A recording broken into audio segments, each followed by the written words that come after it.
Hello, everybody. Today I wanted to give a bit of an addition. Today I wanted to create an addition to the introduction, and I do believe that this will be of great use to you.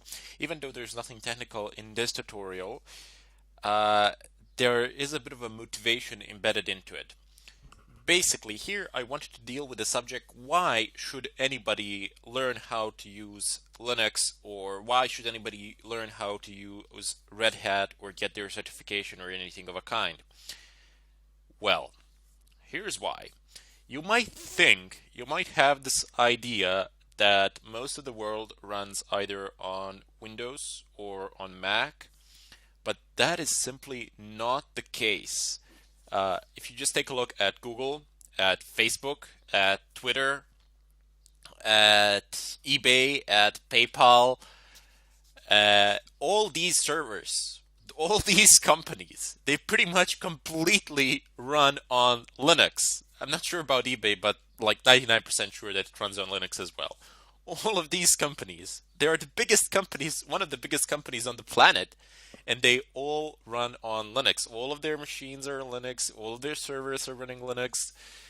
And if you want to get a job with any of those companies as a technical person or anything of a kind, you will need to know a great deal about Linux, because pretty much the entire Google development team, the entire not the team, the entire Google development platform is actually on a Linux machines, all of it.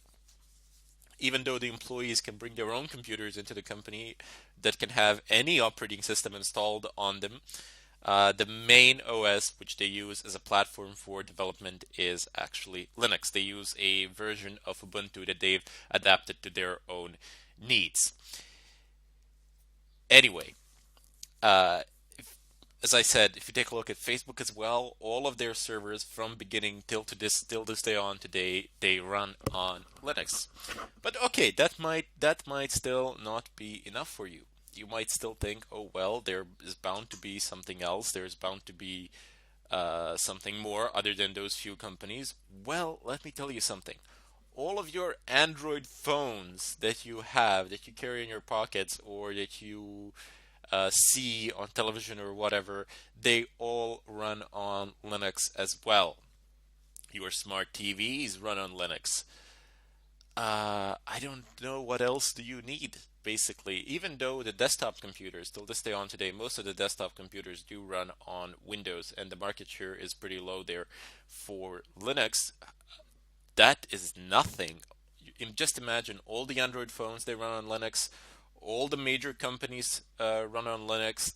Pretty much a large, I mean, not all, but certainly a very large portion of servers, like 90% of them in the world, run on Linux based systems. Your routers, pretty much all routers, they run on Linux as well. Be it your home router or your Cisco router, or they don't necessarily need to run directly on Linux, but they run on a derivative of a Linux.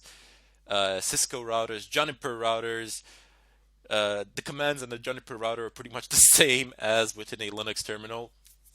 The environment is very similar. That's fantastic for me and for a lot of people out there. And even the desktop is slowly being taken over by Linux, more so in the recent years than in the past. Why so? Well, first of all, it's completely free. Most of it anyway. If you want to, in certain cases, only if you want support, you pay. Only if you want like professional support or something of a kind, then you pay for that support. You subscribe or something of a kind. But the operating system in and of itself is free. You just go onto the net, download it, and run it.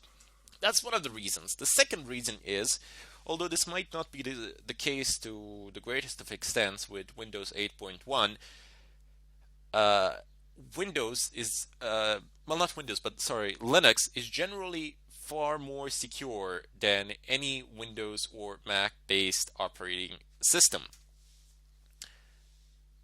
Why? Well, one of the main reasons, I suppose, is the fact that it's less used for desktop, so therefore there is less interest to develop viruses and something of a kind. However, that is not the only case for it. I mean, okay, yeah, true. there are pretty much no viruses out there for Linux-based operating system. There are a few antivirus systems for it, but they're generally not used primarily because the system itself is very secure. So even if you were to download a virus as a regular user from the net or something of a kind, to install anything, you require root privileges. So even though it's sitting there on your computer, it won't be able to do anything. Security is a major part of Linux. You won't have any problems with viruses. Your system will be very secure, provided, of course, that you at least configure it properly to a good extent. However, desktop users, people who just browse, who use a browser mainly, nothing else pretty much, actually Linux would be perfect for them, but they tend to use Windows primarily because they are used to it. In Linux, you never have to see the terminal if you do not want to. I use the terminal. People in the business use the terminals always. Even desktop users use the terminals primarily because you can get things done a lot faster, and the true power rests there in the blessed terminal. However, if you don't want to, as a desktop user, you will never have to use it. It will not be a requirement. But I just wanted to make this very brief video just to show everybody and explain that most of the world out there is actually, most of the appliances, most of the devices out there in the world, network devices, computers, servers, etc., supercomputers are run on Linux. Pretty much all the supercomputers are run on Linux-based operating systems, or on the Linux that we know and use in our daily lives today. Plus, as I've mentioned previously, Windows and Mac do cost money to buy, while you can do pretty much everything and more with Linux-based operating systems without paying a cent. I mean, completely free. Although you will encounter some problems inevitably with applications. For example, Adobe Suite, Adobe Photoshop, or something of a kind will generally not work on Linux. Even with compatibility layer wine, you're going to have problems and it's not going to work there. So in the application section for desktop, it's still lacking a little bit. Also in sense of for gamers, okay, so Linux is definitely not for gamers. I mean, if you're an average gamer who doesn't actually require super performance, like to set everything to max out settings on graphics and stuff like that, you'll be able to run most of the games without any problems on medium settings or something like that. With a compatibility layer, you won't need to download anything specific for Linux. You can just download a Windows game and run it on Linux with Wine without bigger problems. Most of the things will run. Sometimes you will encounter some problems, but most of the time it will run. So those are the two problems that Linux encounters. But I just wanted to show this picture to you, as I have already stated, that most of the world, most of the businesses, most of the places where you can get a job, where you can work, they actually run on Linux-based operating systems. Banks especially. Maybe not the bank's computers like the one that you see when you walk to the reception, but the infrastructure of the bank, their servers, and the stock market especially. So the stock market in New York, pretty much all of the servers there are on a Linux system.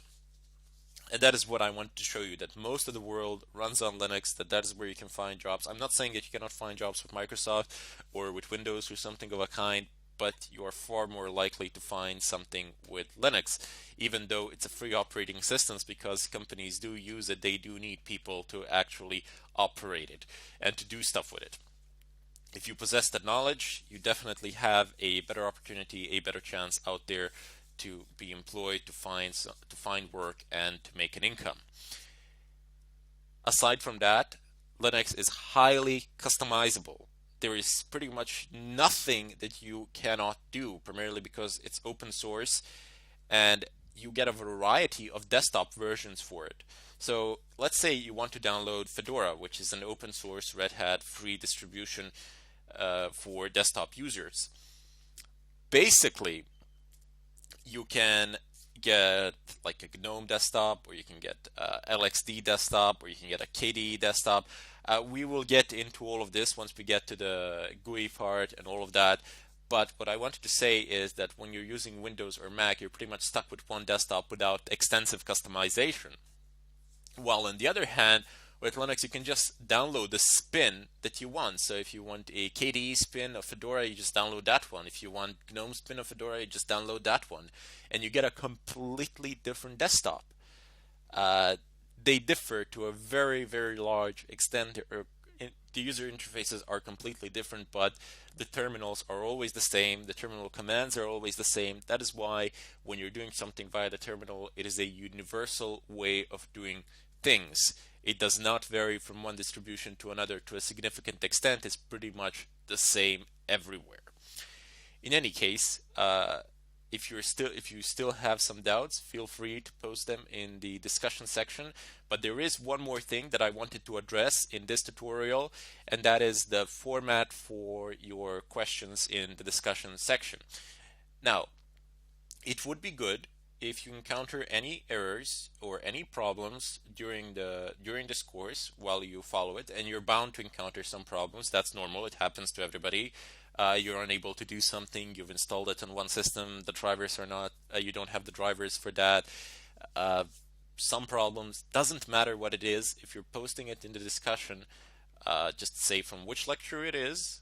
Copy the error message. Post it there. And then explain your problem. Also explain what you have tried to do and the procedure that you have used in order to actually attempt to do that.